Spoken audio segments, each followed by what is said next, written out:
नमस्कार, माउन्टेन समाचारमा स्वागत छ। म खगेन्द्र विष्ट। म रसिला कार्की। सुरुमा अहिलेसम्मका मुख्य समाचार।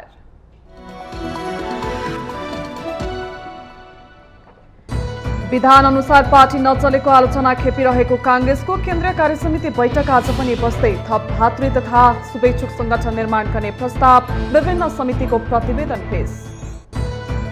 एमालेका अध्यक्ष केपी शर्मा ओलीद्वारा मुलुक अन्ततः श्रीलङ्कै पथमा रहेकोमा चिन्ता व्यक्त। असफल सरकारले अर्थतन्त्रलाई पनि असफलतर्फ धकिरहेको आरोप। बलात्कार मुद्दामा उजुरी दिने समय बढाउने विधेयक प्रतिनिधि सभाबाट सर्वसम्मत पारित। बलात्कार मुद्दामा झुटा उजुरी दिनेलाई समेत सजाय हुने। राष्ट्रिय सभामा दर्ता संवैधानिक परिषद सम्बन्धी विधेयकको सत्तारूढ कांग्रेस नेताहरूकै विरोध। अघिल्लो सरकारको असंवैधानिक कदमलाई निरन्तरता दिन खोजेको आशंका। एउटै व्यापारिक घरानाले कर्जा सुविधा लिँदा अर्थतन्त्रमा जोखिम बढेको राष्ट्र बैंकका गभर्नर अधिकारीको टिप्पणी। व्यवसायी र बैंकर छुट्याउने प्रयास सफल नभएको स्वीकारोक्ति। श्रीलङ्कामा नयाँ राष्ट्रपति चयन हुने। राष्ट्रपति गोटाबाया राजापाक्सेले राजीनामा दिएमा जुलाई 20 मा नयाँ राष्ट्रपति चयन गर्ने मिति तय भएको शहरी विकास मन्त्री राणा तुङ्गाको भनाई। र आइसिसी पुरुष विश्वकप लिग 2 अन्तर्गत स्कटल्यान्डमा जारी त्रिकोणात्मक सिरिजको पहिलो खेलमा नामिबियाको जित। नामिबियासँग 40 रनले नेपाल पराजित।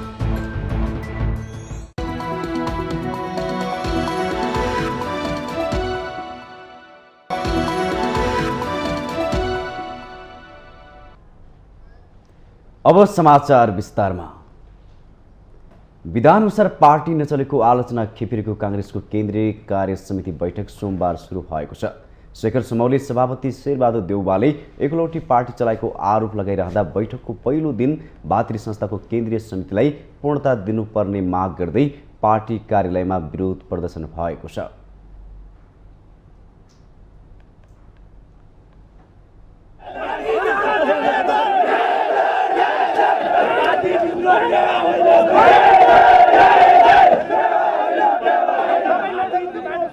सोमबार नेपाली कांग्रेसको केन्द्रीय कार्यालय सानेपामा देखिएको दृश्य हो यो।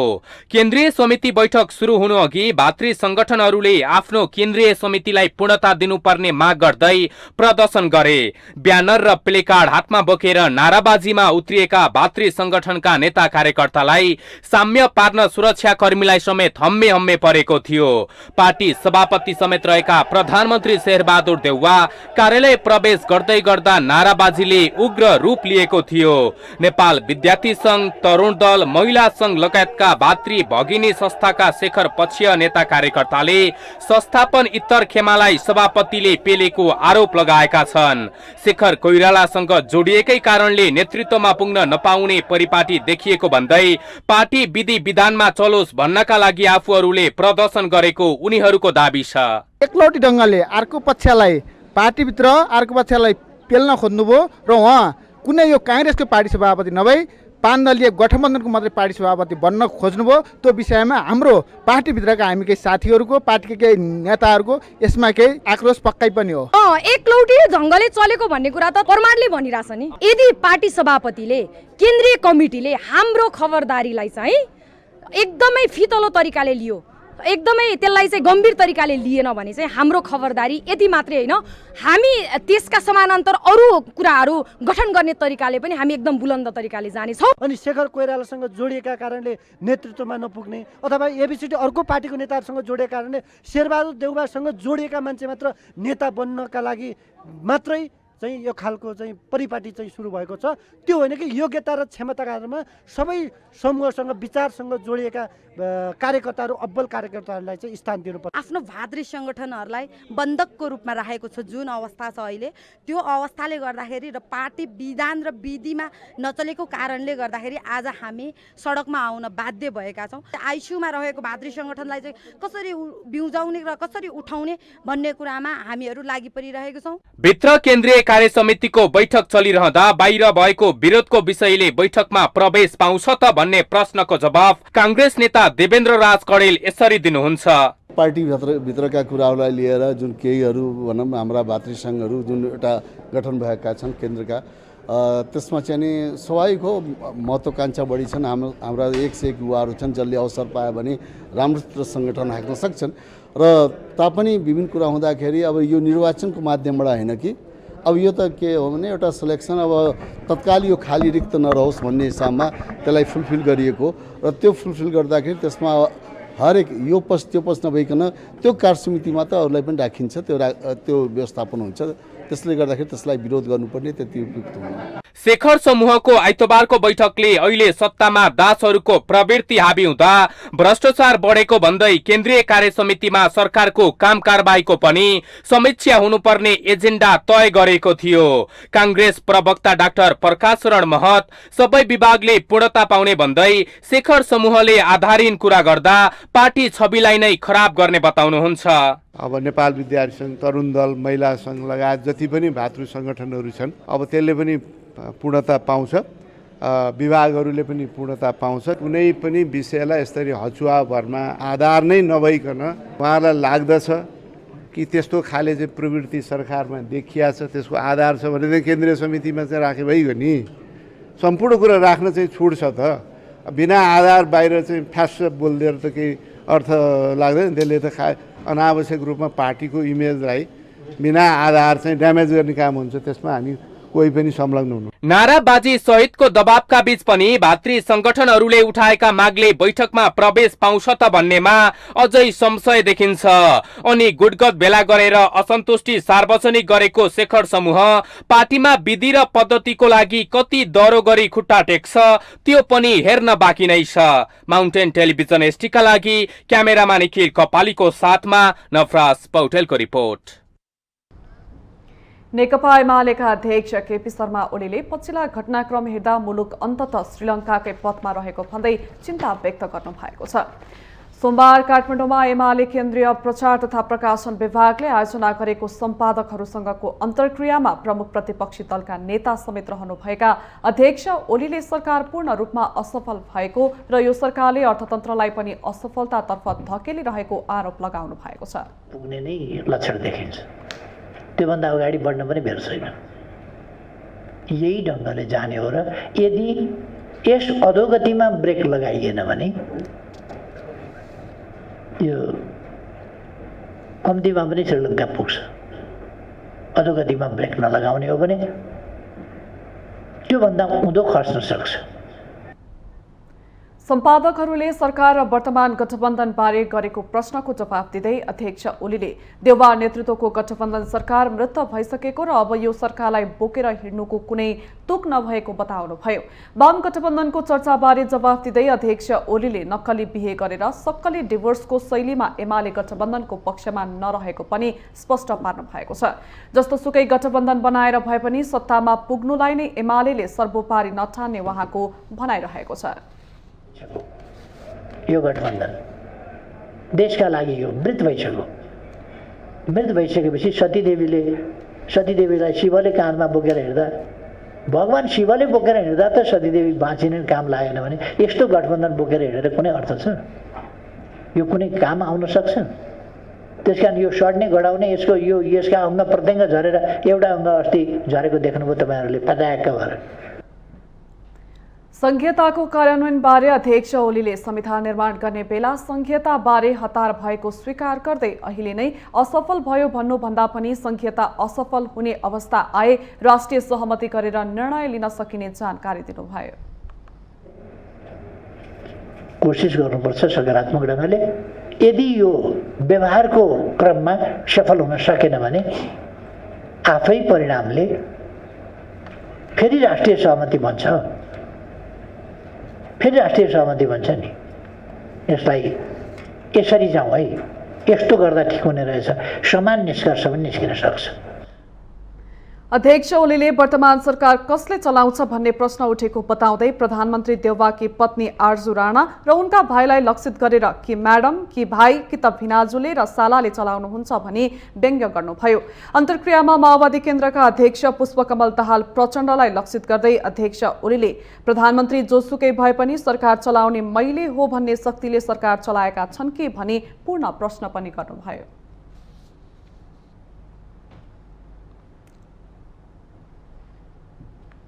प्रतिनिधि सभाबाट बलात्कार उजुरी दिने समय बढाउने विधेयक सर्वसम्मतिले पारित भएको छ।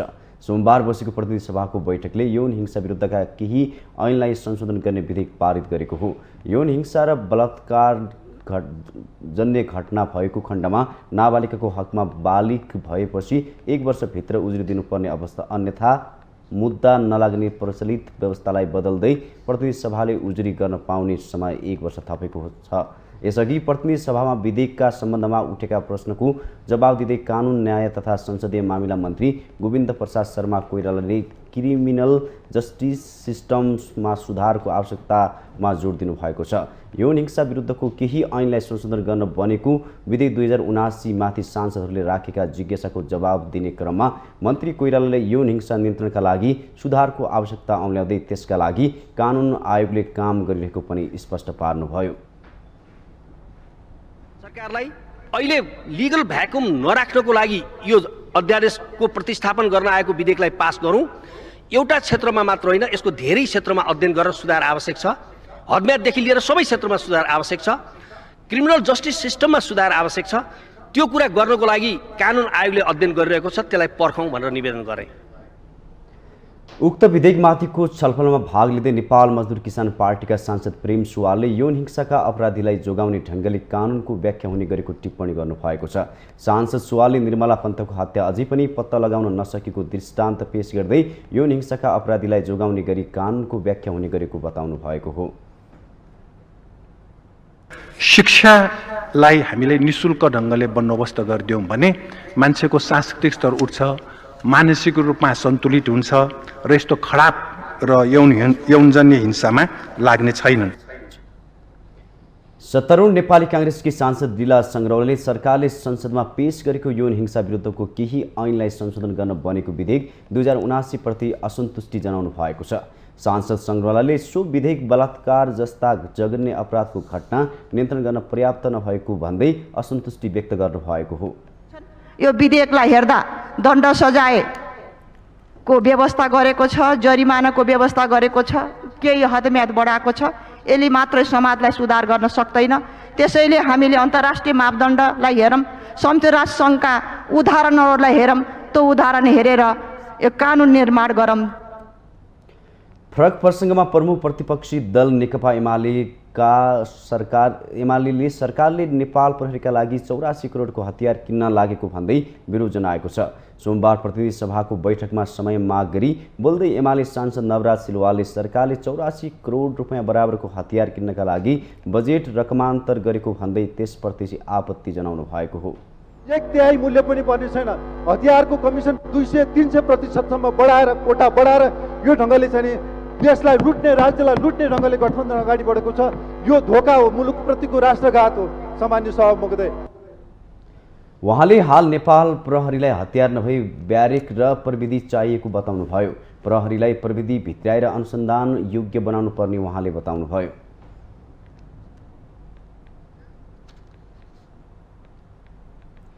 प्रतिनिधि सभाको सोमबारको शून्य समयमा बोल्ने सांसदहरूले समसामयिक विषयमा आफ्नो धारणा राखेका छन्। सोमबारको शून्य समयमा बोल्दै सांसद लीलादेवी सिटौलाले देशमा प्रत्यक्ष निर्वाचित कार्यकारी प्रमुखको व्यवस्था हुनुपर्ने धारणा राख्नु भएको छ।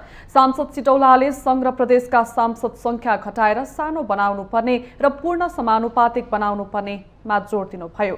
अर्का सांसद विद्या भट्टराईले त्रिभुवन विश्वविद्यालयले तयार गरेको पूर्ण संरचनाको योजनालाई कार्यान्वयन गर्न सरकारको ध्यानाकर्षण समेत गराउनुभयो। अब प्रत्यक्ष कार्यकारीको व्यवस्था गरौँ। निर्वाचन आउन आँटेको छ। प्रत्यक्ष कार्यकारीको व्यवस्थाको लागि छलफल गरौँ। स्थानीय निकायलाई प्रदेश मातहत राखौँ। सङ्घ र प्रदेशको जम्बो सांसद घटाएर सानो बनाऊँ, तर पूर्ण समानुपातिक समावेशी बनाऊँ। केन्द्रमा 5-6वटा मन्त्रालय मात्रै राखौँ। प्रधानमन्त्री, रक्षा मन्त्री, परराष्ट्र मन्त्री, अर्थमन्त्री, गृहमन्त्री लगायत अरू मन्त्रीहरू प्रदेशमा राख्नुपर्छ। विकासे पुँजीलाई केन्द्रीकृत नगरौँ। सरकारले विश्वविद्यालयलाई उत्कृष्टताको केन्द्र बनाउने भन्ने नारा बोकेको छ, तर 1 वर्ष अघिदेखि रोकिएको प्राध्यापक र सहप्राध्यापकको अन्तर्वार्ता अहिलेसम्म सञ्चालन भएको छैन। कस्तो उत्कृष्टताको केन्द्र बनाउने सोच सरकारले बनाएको म प्रश्न गर्न चाहन्छु। सांसद शक्ति बहादुर बस्नेतले देशभर शिक्षकहरूको दरबन्दी मिलान गर्नुपर्नेमा जोड दिँदै प्राथमिक, आधारभूत र माध्यमिक विद्यालयहरूको पूर्वाधारका लागि निश्चित मापदण्ड बनाउन र मापदण्डको आधारमा पूर्वाधार निर्माणको लागि आवश्यक बजेट विनियोजन गर्न माग गर्नुभयो। सांसद शिवमाया तुम्बा हम्फ्रीले संवैधानिक परिषद सम्बन्धी विधेयक सर्वोच्च अदालतमा विचाराधीन अवस्थामा रहेको भए पनि राष्ट्रिय सभामा दर्ता भएकोमा एमालेको गम्भीर आपत्ति रहेको जानकारी दिनुभयो। त्यस्तै सांसद सुरेश चन्द्र दासले प्रधान सेनापतिले सिमानामा काँडेतार लगाउनुपर्छ भनेर दिएको अभिव्यक्तिको विरोध समेत गर्नुभयो। बराबर 56 जना विद्यार्थी छ। ठिक अर्को कुनै एउटा प्रदेशमा हेर्दाखेरि एकजना शिक्षक बराबर 16 जना विद्यार्थीको अनुपात रहेको स्थिति छ। कतिपय विद्यालयहरूमा विद्यार्थीहरू खुला आकाशमा अध्ययन गर्न विवश छन्। यो परिस्थितिमा तत्काल शिक्षकहरूको देशभरि दरबन्दी मिलानको व्यवस्था तत्काल गरियोस् र विद्यार्थी र शिक्षकको अनुपात मिलाइयोस्। सम्माननीय सभामुखज्यूले आफ्नो कुर्सीबाट पटक पटक त्यहाँबाट रुलिङ गर्दै गरेको विषय सर्वोच्च अदालतमा विचाराधीन रहेको विषयवस्तुमाथि हामी यहाँ छलफल गर्न सक्दैनौँ भन्ने जुन रुलिङ गरिरहनुहुन्थ्यो त्यसको बरखिलाफ हुँदै राष्ट्रिय सभामा अहिले यो संवैधानिक परिषद ऐन संशोधन विधेयक दर्ता गरिएको छ। तसर्थ यस विषयमा हाम्रो गम्भीर आपत्ति छ। एउटा सेमिनारमा यहाँको नेपालको आर्मी चिफले बोर्डरमा काँटे तार फेन्सिङ लगाउनु पर्छ भन्ने अभिव्यक्ति दिए।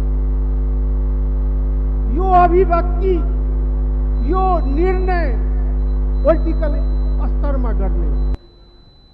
शून्य समयमा बोल्दै अन्य सांसदहरूले आफ्नो क्षेत्रको विकास निर्माणको काममा ढिलासुस्ती भएको तथा किसानले अहिलेसम्म पनि मल नपाएको विषय उठाएका थिए।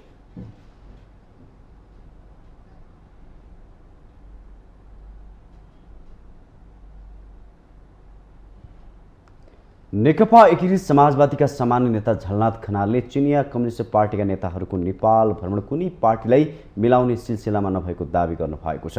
सोमबार संघीय संसद भवन बाहिर सञ्चारकर्मीहरूसँग कुरा गर्दै पूर्व प्रधानमन्त्री समेत रहेका नेता खनालले चिनिया कम्युनिस्ट पार्टीका विदेश विभाग प्रमुख लिउ जियानचाओको जारी भ्रमण नेपालका कम्युनिस्ट पार्टीलाई मिलाउने नभई राजनीतिक भेटघाट मात्रै भएको दावी गर्नुभएको हो। पार्टी यहाँ आएर सबै पार्टीहरूसँग भेट गर्न सक्छ। भारतको बिजेपीका नेताहरू यहाँ आए, सबैसँग भेटे अस्ति, त्यति बेला तपाईँहरूले चर्चा गर्नु भएन। तर चिनको कम्युनिस्ट पार्टी यहाँ आउने बित्तिकै यस्तो चर्चा हुन्छ किन, मलाई आश्चर्य लाग्यो। यही आश्चर्य मात्रै प्रकट गर्छु। संसदबाट अमेरिकी सहयोग सम्बन्धी सम्झौता एमसिसी अनुमोदन भएपछि नेपालमा पश्चिममा प्रभाव बढेको बुझेको चीनले आफ्ना उच्च अधिकारी पठाएर एकातिर आफ्नो रुचिको बीआरआई परियोजनामा प्रगति चाहेको छ भने अर्कोतिर नेपालमा दलहरूको विश्वास जित्न खोजेको बुझिएको छ।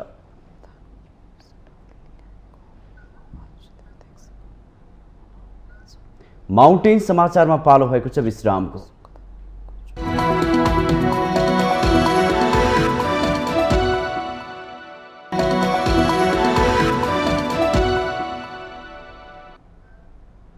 विश्रामपछि स्वागत छ। अब बाँकी समाचार।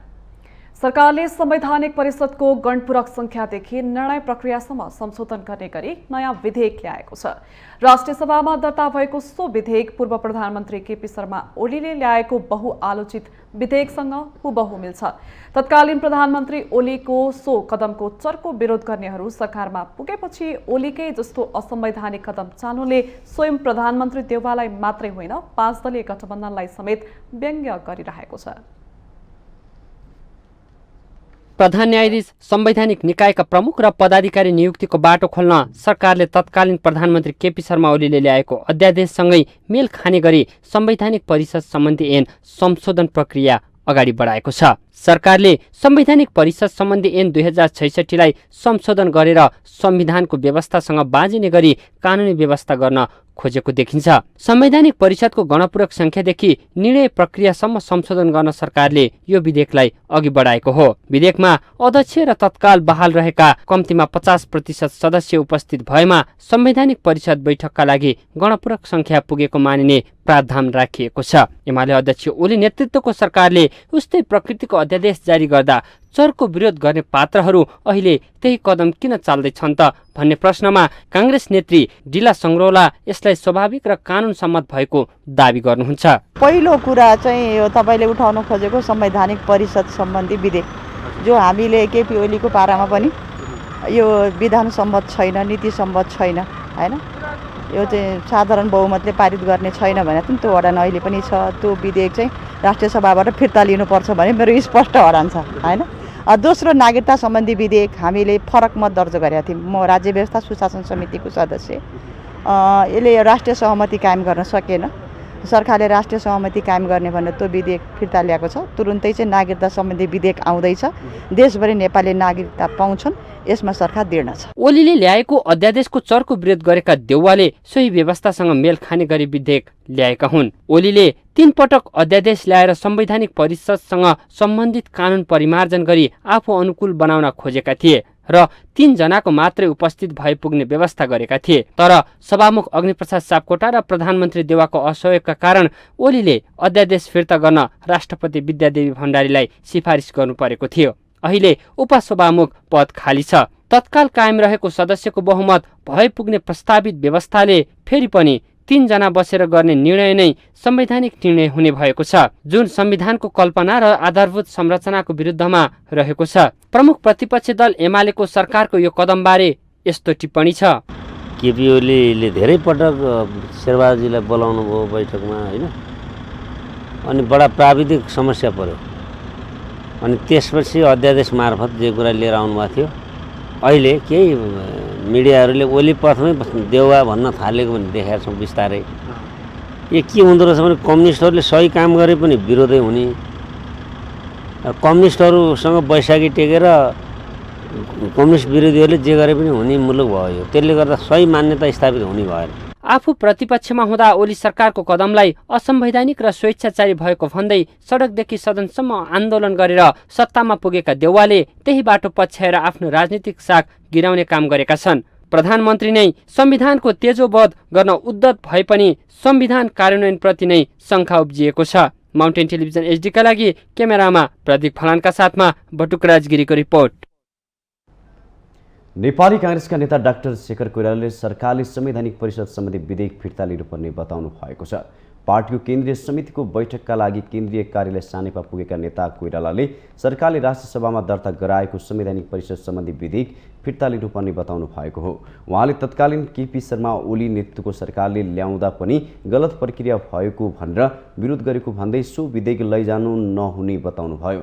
त्यस्तै उहाँले नागरिकता सम्बन्धी विधेयकमा राजनीति गर्नु नहुने बताउनुभयो।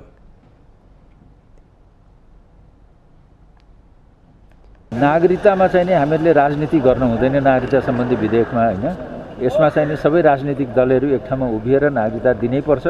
आमा बाउ नागरिक, यो देश कस्तो भइसक्यो भने नागरिकतामा पनि हामी राजनीति गर्छौँ। आमा र बुवा दुइटै यो देशको जन्मसिद्ध नागरिक छन्, तर उनका छोराछोरी नहुनु भनेको त यो त एकदम दुर्भाग्य हो। नेता कोइरालाले नागरिकता सम्बन्धी विधेयकको छिटोभन्दा छिटो निर्क्युल गर्न जरुरी रहेको बताउनुभयो। उहाँले सबै राजनीतिक दलहरू एकै ठाउँमा उभिएर जन्मसिद्ध नागरिकका सन्तानलाई नागरिकता दिनुपर्ने बताउनुभयो। बैठक आज पनि बस्दैछ।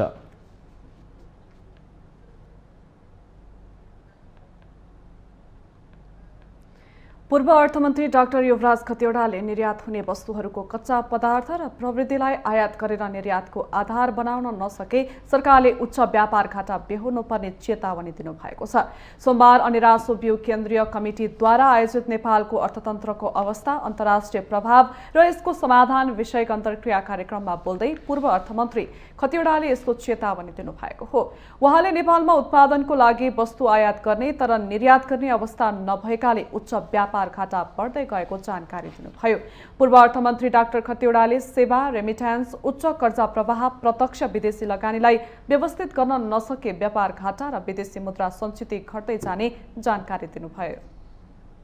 हुने वस्तुहरूको मेसिनरी, कच्चा पदार्थ, प्रविधि आयात गरेर निर्यातको आधार बनाउन नसक्ने हो भने उच्च आर्थिक वृद्धिमा जाने जुनसुकै सरकारले पनि उच्च व्यापार घाटा बेहोर्नुपर्ने हुन्छ।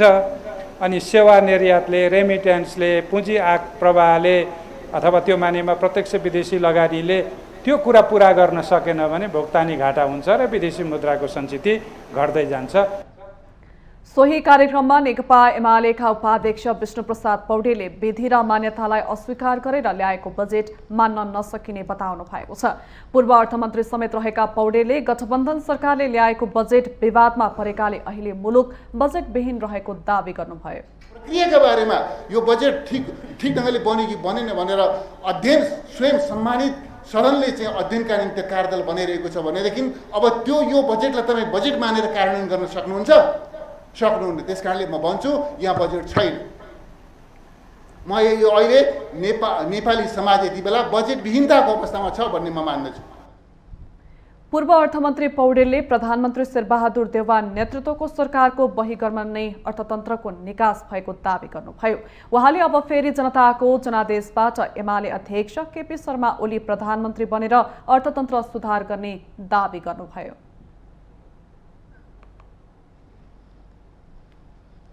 माउन्टेन समाचारमा पालो भएको छ विश्रामको।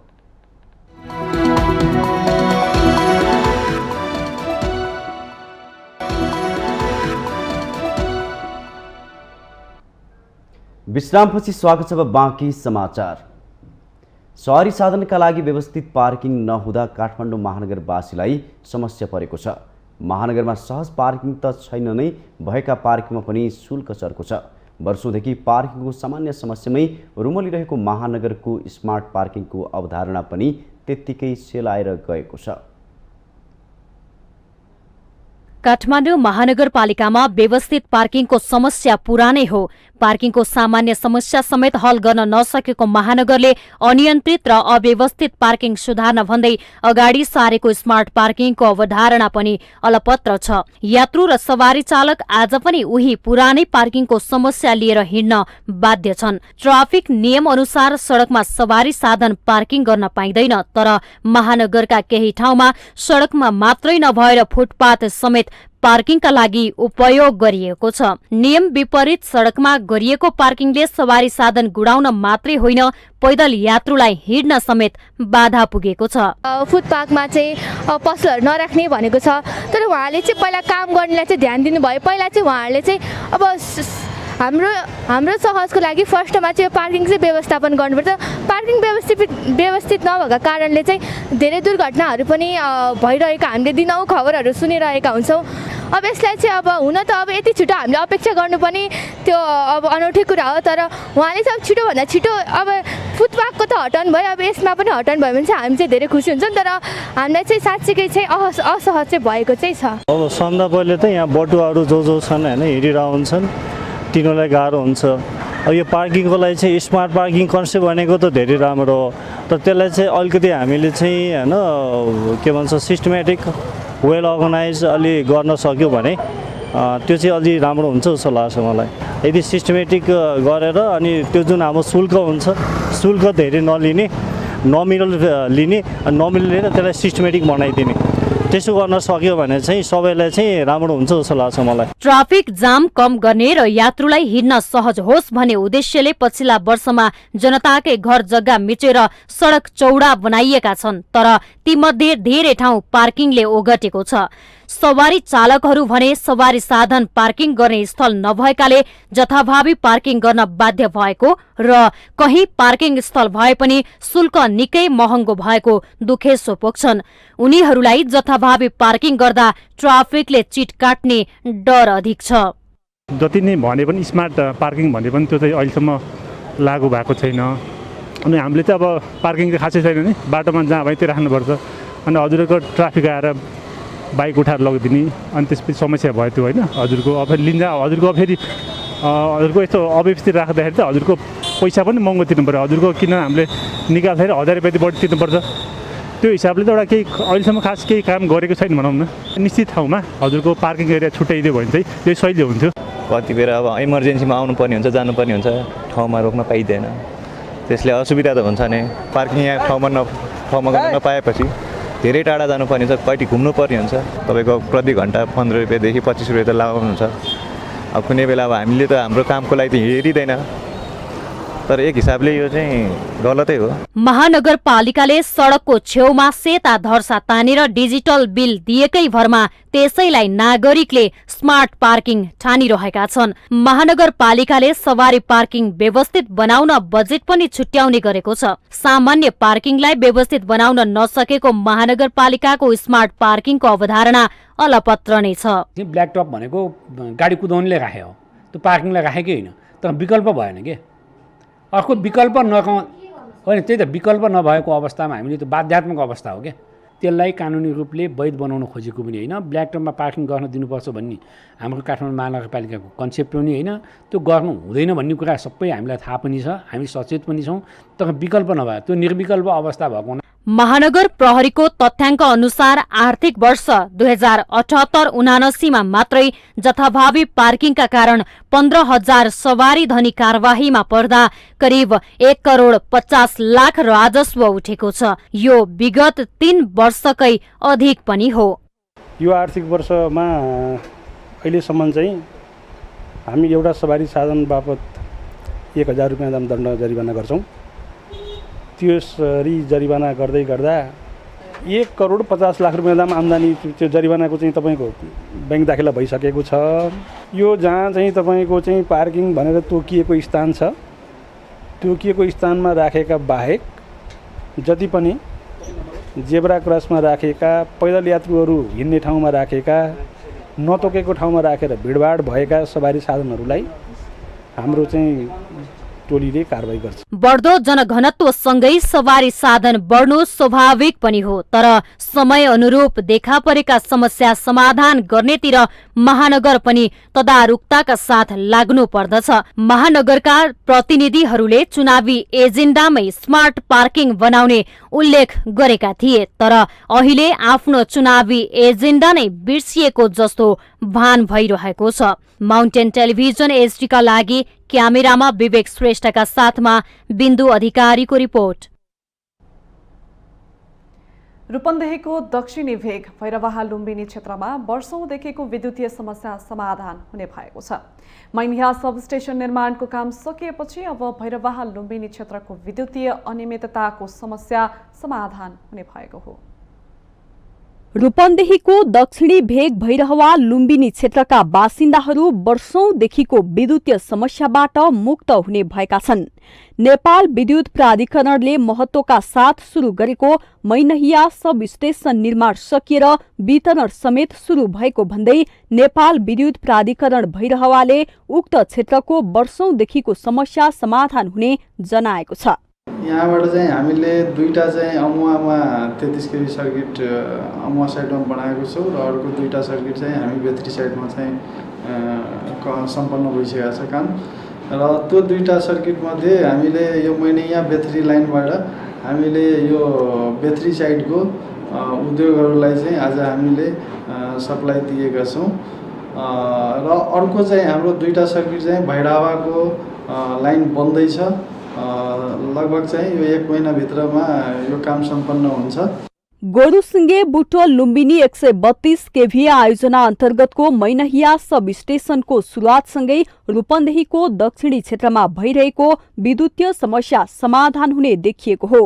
2067 सालमा सुरु भएको आयोजना 2072 सालमै सक्नुपर्ने थियो, तर 2072 चैतमा विधिवत रूपमा सुरु भए पनि विभिन्न अवरोधका कारण काम रोकिँदै आएको आयोजना बल्ल सकिएको हो। यो आयोजना अघि बढाउन विशेष गरी बुटोलको जोइगुटी खण्डमा रहेका आवासीय क्षेत्रले ठुलो समस्या सिर्जना गरेको थियो भने सँगसँगै तिलोत्तमा खण्डमा पनि केही समय जनप्रतिनिधिहरूले नै योजनाको महत्त्व नबुझ्दा अवरोध खडा गरिएको थियो। यसलाई यस क्षेत्रका मान्य घनश्याम भूषालले आफैले समन्वय गरेर जोइगुटीदेखि लिएर तिलोत्तमासम्मका सम्पूर्ण समस्याहरूलाई चाहिँ राजनीतिक रूपमा सामाजिक रूपमा समाधान गर्नु भएर मात्र यो हाम्रो नेपाल विद्युत प्राधिकरणको टेक्निकल टिमले यसलाई कार्यान्वयन गरेर आज यो चरणमा ल्याइपुर्याएको छ। नेपाल विद्युत प्राधिकरणले बुटोल सब स्टेशनबाट मैनहिया सब स्टेशनसम्मको 18 किलोमिटर बुटोल लुम्बिनी प्रसारण लाइनमा विद्युत प्रवाह गरी सञ्चालनमा ल्याएको हो। प्रसारण लाइनको निर्माणसँगै करिब 200 मेगावाट विद्युत प्रवाह हुन सक्ने पूर्वाधार तयार भएको छ। मैनहिया 132, 33, 11 केबीको सब स्टेशन निर्माण गरिएको छ। सब स्टेशनमा 45 MVA क्षमताका 2वटा पावर ट्रान्सफर्मर र 3311 केभी 16 MVA पावर ट्रान्सफर्मर रहनेछन्। प्रसारण लाइन सञ्चालनमा आएसँगै बुटोल भैरहवा क्षेत्रको विद्युत आपूर्तिमा सुधार हुने र उद्योगहरूलाई मागे जति विद्युत दिन सकिने बताइएको छ। भैरहवाको र लुम्बिनी अमुवाको ओभरलोड हटाउने र यहाँको उद्योगहरूलाई बढीभन्दा बढी लोड दिने उद्देश्य थियो र जसको उद्देश्यको हामी आज 6 वर्ष लाइन निर्माणको चारौँ वर्षमा दिन सफल भएको छ र आजैदेखि नै हामीले 2टा फिडरलाई लाइन दिँदैछौँ होइन। र यसले गर्दा के हुन्छ भने भैरहवाको रिलायबिलिटी पावर रिलायबिलिटीको केही इम्प्रुभ हुन्छ अनि उद्योगहरूको त सबभन्दा राम्रो नै हुन्छ जस्तो लाग्छ, किनभने उनीहरूले मागेको बिजुली उपयोग गर्न सक्ने अवस्था रहेको छ। 18 किलोमिटर प्रसारण लाइनमा 57वटा टावरको निर्माण गरिएको छ। बुटोल बजार क्षेत्रमा 132 केभी प्रसारण लाइनलाई 2 किलोमिटर भूमिगत गरिएको छ। मैनहिया सब स्टेशनबाट भारतको उत्तर प्रदेशसँग विद्युत प्रवाहका लागि 132 केभी डबल सर्किट प्रसारण लाइन निर्माण भइरहेको छ। आयोजनाको कुल लागत भने 1 अर्ब 19 करोड रहेको छ। रूपन्देहीको दक्षिणी भेग भैरहवा लुम्बिनी क्षेत्र देशकै आर्थिक हब हो। यो क्षेत्रमा लुम्बिनी औद्योगिक करिडोर, बाक्लो घनावस्ती मात्र नभई लुम्बिनी क्षेत्र, गौतम बुद्ध अन्तर्राष्ट्रिय विमानस्थल र विशेष आर्थिक क्षेत्र सेज जस्ता धेरै विद्युत खपत हुने क्षेत्र पर्दछन्। माउन्टेन टेलिभिजन एचडीका लागि रूपन्देही सहकर्मी प्रतीक पौडेलको रिपोर्ट। हामीसँग आर्थिक, अन्तर्राष्ट्रिय र खेल समाचार बाँकी नै छन्। माउन्टेन समाचारमा पालो भएको छ विश्रामको।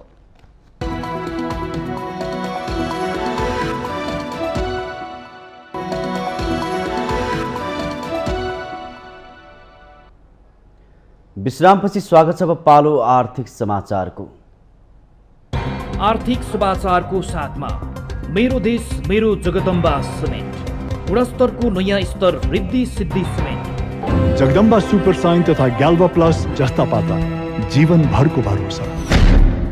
53 ग्रेड र 43 ग्रेडको सर्वोत्तम सिमेन्ट अपग्रेडेड स्पेनका साथ।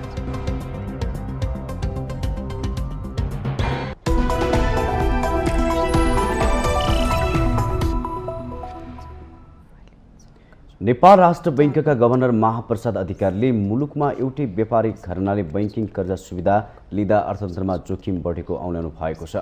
प्रतिनिधि सभा अन्तर्गतको अर्थ समितिले सोमबार आगामी मौद्रिक नीतिबारे राष्ट्र बैंकसँग गरेको छलफलमा गभर्नर अधिकारीले यस्तो टिप्पणी गर्नुभएको हो। गभर्नर अधिकारीले एउटै व्यवसायिक घरना बैंक, इन्सुरेन्स, धितोपत्र र अन्य व्यवसायमा सहभागी भएकाले व्यवसाय कर्जा निश्चित व्यवसायीहरूले लिँदा भविष्यमा अर्थतन्त्रमा जोखिम निम्तिन सक्ने चेतावनी दिनुभयो। उहाँले विगतदेखि व्यवसायी र बैंकर्स छुट्याउने प्रयास गरे पनि सफल नभएको बताउनुभयो। बैंकले एक एक किसिमका आफ्नो मौद्रिक नीतिहरूको कार्यदिशा चाहिँ अगाडि ल्याइरहेछन् र एकदम फ्रिक्वेन्टली पोलिसी एडजस्टमेन्टहरू गरिरहेको हामी पाउँछौँ र त्यो एडजस्टमेन्टहरू चाहिँ धेरै जसो कसरी गाइडेड छ त भन्दाखेरि मूल्य वृद्धिलाई एड्रेस गर्ने गरी अलिकति ब्याज दर चाहिँ बढाउने अर्थात् पोलिसी रेटहरू बढाउने र मूल्यलाई कन्टेन गर्ने पोलिसीहरू अधिकांश मुलुकहरूले लिइरहेछन्। गभर्नर अधिकारीले आगामी आर्थिक वर्षमा पनि मूल्य वृद्धि लक्ष्यभन्दा माथि नै हुने बताउनु भएको छ। उहाँले चालु आर्थिक वर्षमा केन्द्रीय बैंकले 6.5% मुद्रास्फीति राख्ने लक्ष्य लिएको भए पनि अन्तर्राष्ट्रिय बजारमा समेत मूल्य वृद्धि अत्याधिक बढेकाले लक्ष्यभन्दा बाहिर जाने अवस्था रहेको बताउनुभयो। 2 अर्ब 47 करोड डलर बढ्यो। यति बिल्डअप गर्नलाई हामीलाई धेरै समय लाग्छ। भोलि अब हामीले धेरै विकास खर्चहरू गर्नुपर्ने, त्यसको लागि आयात गर्नुपर्ने, हामी जस्तो मुलुकको लागि हामीले रिजर्भ बिल्ड गरिराख्नु पर्नेमा आयातमै कन्जम्सनमै खर्च गर्दाखेरि यसमा हामी सतर्क रहनुपर्ने स्थिति सृजना भयो। गभर्नर अधिकारीले बाह्य क्षेत्र चापको कारणले मुलुकको विदेशी मुद्रा संस्थिति घट्दै गएको बताउनुभयो। गभर्नर अधिकारीले वैदेशिक अनुदानमा कमी र आयातमा वृद्धि हुँदै गएको तर रेमिटेन्स ठोस सुधार नभएको कारण शोधनान्तर चापमा परेको बताउनुभयो। गभर्नर अधिकारीले शेयर बजारको नियामक निकाय राष्ट्र बैंक नभएको भन्दै शेयर धितो कर्जाको 4 देखि 12 करोड सीमाको विषयमा नबोल्ने बताउनुभयो। उहाँले आफू बोल्दा शेयर बजारमा नकारात्मक असर पर्दै गएको पनि बताउनुभयो।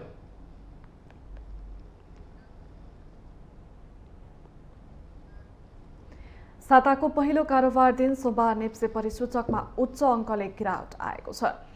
आइतबार सार्वजनिक बिदा भएकाले सोमबार भएको कारोबारमा नेप्से परिसूचक 77.01 अङ्कले घटेर 1915.61 बिन्दुमा झरेको छ। त्यस्तै सेन्सिटिभ इन्डेक्स 13.03 अङ्कले घटेको छ भने फ्लोट इन्डेक्स 5.56 अङ्क र सेन्सिटिभ फ्लोट इन्डेक्स 5.09 अङ्कले उरालो लागेको छ। सोमबार 227 कम्पनीको 63,13,641 किता सेयर 2 अर्ब 32 करोड 56,41,22 रुपैयाँ बराबरको सेयर कारोबार भएको छ। नेप्सेका 13वटै उपसमूहको परिसूचकमा गिरावट आएको छ। सबैभन्दा बढी व्यापार उपसमूहको परिसूचक 5.78% ले घटेको छ। त्यस्तै फाइनान्स उपसमूहको परिसूचक 5.73 अङ्कले गिरावट आएको छ भने जलविद्युत उपसमूहको पनि 5.19% ले गिरावट आएको देखिएको छ। बाँकी अन्य उपसमूहको शेयर मूल्य 4% सम्म गिरावट आएको छ। सोमबार ग्रामीण विकास लघुवित्त वित्तीय संस्थाको शेयर मूल्य नकारात्मक सर्किट लेभलमा कारोबार भएको छ।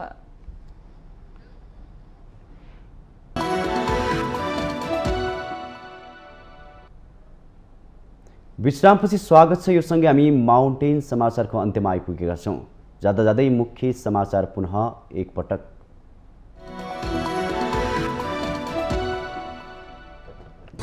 विधानअनुसार पार्टी नचलेको आलोचना खेपिएको काङ्ग्रेसको केन्द्रीय कार्य समिति बैठक आज पनि बस्दै थप भातृ तथा शुभेच्छु संगठन निर्माण गर्ने प्रस्ताव, विभिन्न समितिको प्रतिवेदन पेश। एमालेका अध्यक्ष केपी शर्मा ओलीद्वारा मुलुक अन्ततः श्रीलङ्काकै पथमा रहेकोमा चिन्ता व्यक्त। असफल सरकारले अर्थतन्त्रलाई पनि असफलतातर्फ धकेलिरहेको आरोप। बलात्कार मुद्दामा उजुरी दिने समय बढाउने विधेयक प्रतिनिधि सभाबाट सर्वसम्मतिले पारित। बलात्कार मुद्दामा झुटा उजुरी दिनेलाई पनि सजाय हुने। राष्ट्रिय सभामा दर्ता संवैधानिक परिषद सम्बन्धी विधेयकको सत्तारूढ काङ्ग्रेस नेताहरूकै विरोध। अघिल्लो सरकारको असंवैधानिक कदमलाई निरन्तरता दिन खोजेको आशंका। एउटै व्यापारिक घरानाले कर्जा सुविधा लिँदा अर्थतन्त्रमा जोखिम बढेको राष्ट्र बैङ्कका गभर्नर अधिकारीको टिप्पणी। व्यवसायी र बैङ्क कर्ज छुट्याउने प्रयास सफल नभएको स्वीकारोक्ति। श्रीलङ्कामा नयाँ राष्ट्रपति चयन हुने। राष्ट्रपति गोटाबाया राजापाक्सेले राजीनामा दिएमा जुलाई 20मा नयाँ राष्ट्रपति चयन गर्ने मिति तय भएको शहरी विकास मन्त्री राणा तुङ्गाको भनाई। र आइसिसी पुरुष विश्वकप लिग 2 अन्तर्गत स्कटल्यान्डमा जारी त्रिकोणात्मक सिरिजको पहिलो खेलमा नामिबियाको जित। नामिबियासँग 40 रनले नेपाल पराजित।